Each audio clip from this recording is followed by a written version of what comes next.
උපන් රට වෙනුවෙන් පණදෙනු පිණිස ධර්ම ජවයක් අධිෂ්ඨානයක් බුද්ධියත් එක්ක රටමතු පිරිත් හමුදාවට එකතු වන කැඩට් නිලධාරීන්ගේ තිමිරිගේ.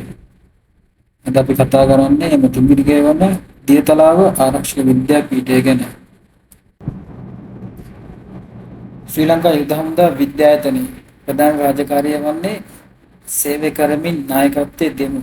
සව්පොලි යන ආදර්ශ පාඨය යටතේ යුද්ධයේදී සහ සාමයේදී බටපිරිස් මෙහෙයුම් සූදානම් කරමින් උපාය මාර්ග සරඹ ආයුධ සහ ශ්‍රේෂ්ඨ කටයුතු පිළිබඳ දැඩි යථාර්ථවාදී පුහුණුවක් තුළින් චරිතය නායකත්ව කුසලතා බුද්ධිමය හැකියාවන් සහ අත්‍යවශ්‍ය හමුදා ගුණාංග වර්ධනය කිරීම කෙරෙහි අවධානය යොමු කිරීම. නිලධාරී ශිෂ්‍ය බඩේ එහෙමත් නැත්නම් කැරට් නිලධාරීන් දැනුවත් කිරීම පුහුණු කිරීම සහ දිරිමත් කිරීම.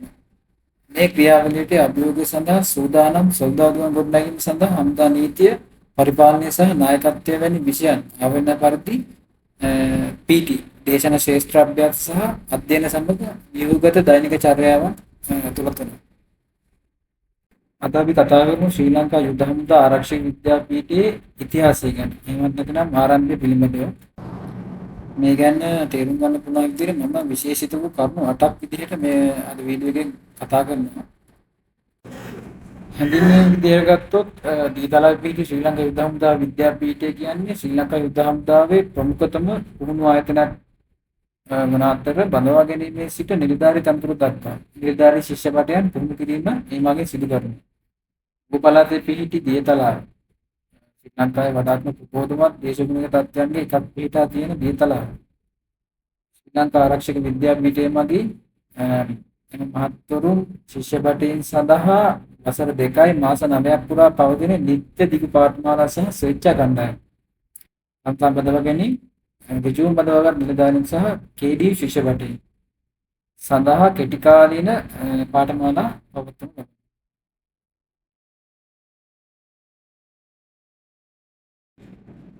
මුල් ඉතිහාසය ගත්තොත් 20 වෙනි සීවසේ මුල් භාගයේදී බ්‍රිතාන්‍ය රජය විසින් 5000ක බෝය විදුසිරිකරුවන් සඳහා කඳවුරක් විවෘත කිරීම සමග දියතලාව ප්‍රථම වරට හමුදාමය වශයෙන් ප්‍රසිද්ධියට පත්වලා තියෙනවා.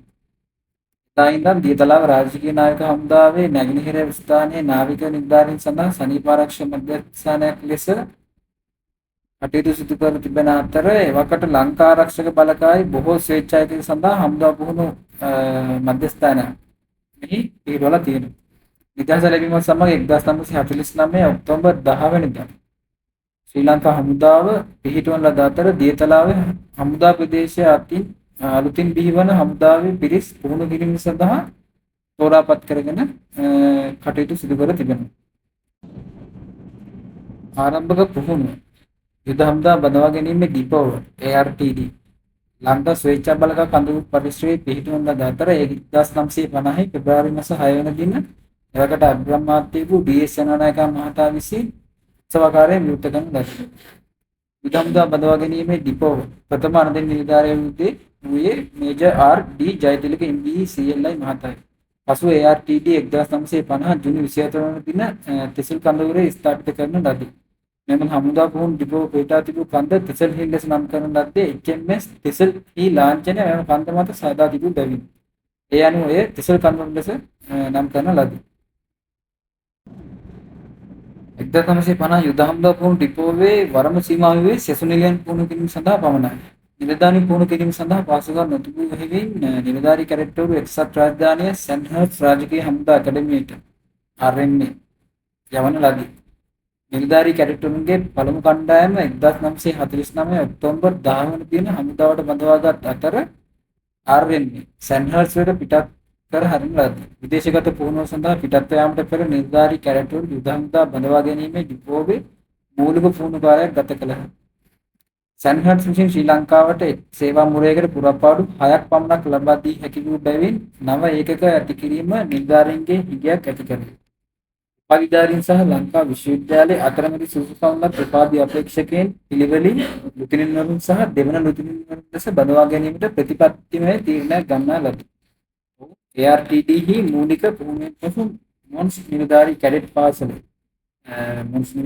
පාසල බ්‍රිතාන්‍ය ජාතික සේවා නිලධාරීන් පුහුණු කරන ආයතනයක් සහ ඊටන් හෝල් නිලධාරී කැඩට් පාසල බ්‍රිතාන්‍යයේ කෙටි සේවා කොමිස්ලා නිලධාරී පුහුණු කරන ආයතනය. එහි පුහුණුව ලැබීමෙන් අනතුරුව පසුව නිලධාරී කැඩෙට්වරු ඉන්දියා හමුදා ඇකඩමිය සහ පාකිස්තාන හමුදා ඇකඩමියේ පුහුණුව ලැබුවා. කෙසේ වෙතත් හමුදාවේ වැඩි අවශ්‍යතා සපුරා දීමට විදේශීය පුහුණුව ප්‍රමාණවත් නොවේ. හමුදා පුහුණු මධ්‍යස්ථානයේ පිහිටුවීම. ශ්‍රී ලංකා යුද හමුදාව පුළුල් වීමත් සමග සෙසු නිලයන් රාජකාරී නොලබන නිලධාරී ඍජුව බඳවාගත් නිලධාරී ඒ කියන්නේ විශ්වවිද්‍යාල උපාධිධාරී නිලධාරී ශිෂ්‍යපටින් සඳහා මූලික පුහුණුව සහ උපක්‍රම පරිපාලනය ආදී අනෙකුත් නිලධාරී පාඨමාලා වැනි විවිධ පාඨමාලා සඳහා නිශ්චිත පුහුණු කිරීමේ වැඩසටහනක් අවශ්‍ය වෙලා තියෙනවා. ඒ ප්‍රතිඵලයක් ලෙස මූලස්ථානාංගය උපක්‍රම අංශය සහ සරමහා ආයුධ පුහුණු අංශයකින් සමන්විත යුද හමුදා පුහුණු මධ්‍යස්ථානයේ පිටවලා තියෙනවා. යුද හමුදා පුහුණු මධ්‍යස්ථානයේ 1958 ඔක්තෝබර් 1 වෙනි දින යුද හමුදාපති බ්‍රිගේඩියර් ඒ මුතුකුමාර OBE ED මහතා විසින් උත්සවාකාරයෙන් නියුක්ත කරන ලද අතර මධ්‍යස්ථානයේ ලුතෙනන්ට් කර්නල් BJH බාහර් ESC CLI මහතාගේ අනුදින නිලධාරීත්වයේ යටතට පත් කරන ලදී. Colonel LM. වික්‍රමසූරිය 1964 මැයි මාසයේදී පළමු සේනානායක නායකවරයෙකු ලෙස පත් කරලා තියෙනවා.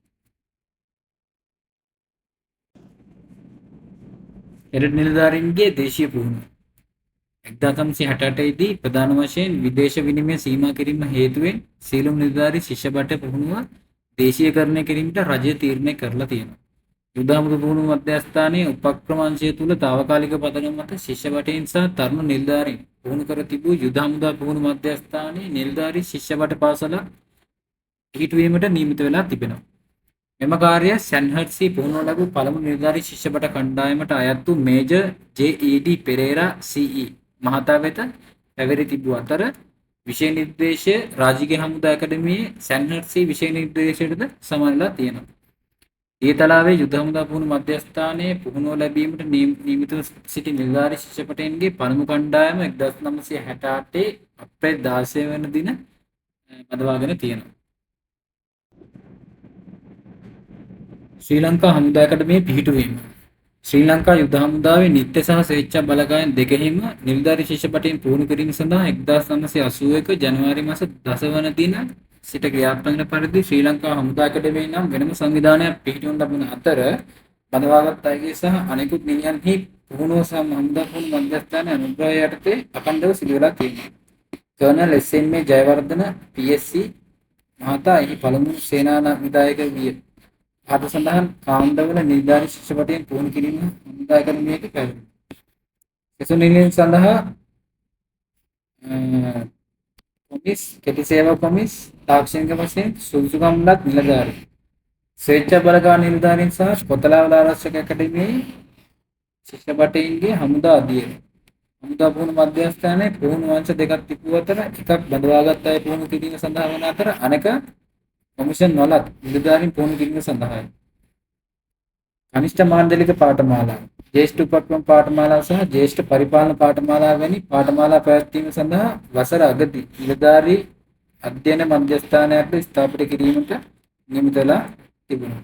1982 අප්‍රේල් මාසයේදී ශ්‍රී ලංකා හමුදා ඇකඩමිය සහ හමුදා පුහුණු මධ්‍යස්ථානයේ කර්නල් JI.DS ජයරත්න G මහතා යටතේ නැවතත් එක් කරන ලද අතර ATC නිලධාරී ශිෂ්‍යපටයන් සහ බඳවාගත් අය පුහුණු කිරීම අඛණ්ඩව සිදු කරන ලදී.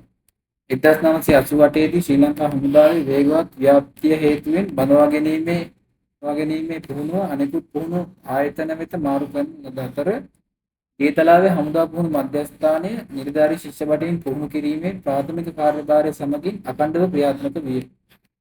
ප්‍රථම කාන්තා කණ්ඩායම 1983 නොවැම්බර් මාස 23 වෙනි දින බඳවා ගන්නා අතර 1992 අගෝස්තු 20 වෙනි දින හමුදා පුහුණු මධ්‍යස්ථානයේ ශ්‍රී ලංකා හමුදා ඇකඩමිය ලෙස නැවත නම් කරන්න තියෙනවා.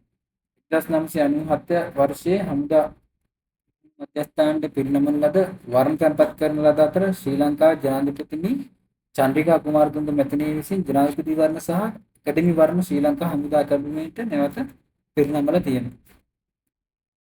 උපාධි වැඩසටහන 1999 වර්ෂයේදී ඇකඩමිය විසින් නිත්‍ය දිගු පාඨමාලාවේ ශිෂ්‍යවටයන් සඳහා පිළිගත් අධ්‍යයන සුසුකමක් පිරිනැමීමේ අරමුණින් ශ්‍රී ලංකාවේ සබරගමු විශ්වවිද්‍යාලය සමග අනුබද්ධිතව හමුදා අධ්‍යයනය පිළිබඳ ශාස්ත්‍රවේදී උපාධියක් හඳුන්වා දීලා තිබෙනවා. මේ වැඩසටහන පළමු අධ්‍යක්ෂක ලුතිනන්ට් කර්නල් විශ්‍රාමික ඒ.ඒ.ද අල්විස් එස්.එල්.එස්.ආර් මහතාගේ අදහසයි. 2011 දී ඇකඩමිය විසින් පිරිනමන ලද උපාධිය ත්‍රිවිධ හමුදාවේ අධ්‍යයන විෂය මාලාව පාලනය කරන කොතලාවල ආරක්ෂක විශ්වවිද්‍යාලයට අනුයුක්ත කරන ලදී.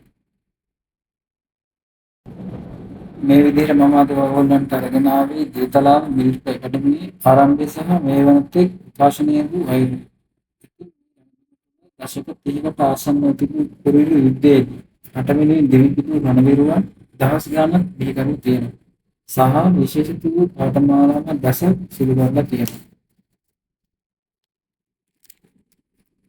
ඉතින් හිතනවාද මම ගෙනාපු වීඩියෝ එක සිද්ධින් නැති කියලා සහ මේ වගේම තවත් ඉස්සරහට තව නිර්මාණයකින් හමු වෙනතුරු සියලු දෙනාට සුබ දවසක් ප්‍රාර්ථනා කරන අතර සබ්ස්ක්‍රයිබ් කරලා බෙල් බටන් එක ඔන් කරලා තියාගන්න. එතකොට අපි අලුත් වීඩියෝ එකක් දාපු ගමන් ඔයගොල්ලන්ට බලා ගන්න පුළුවන් වෙනවා.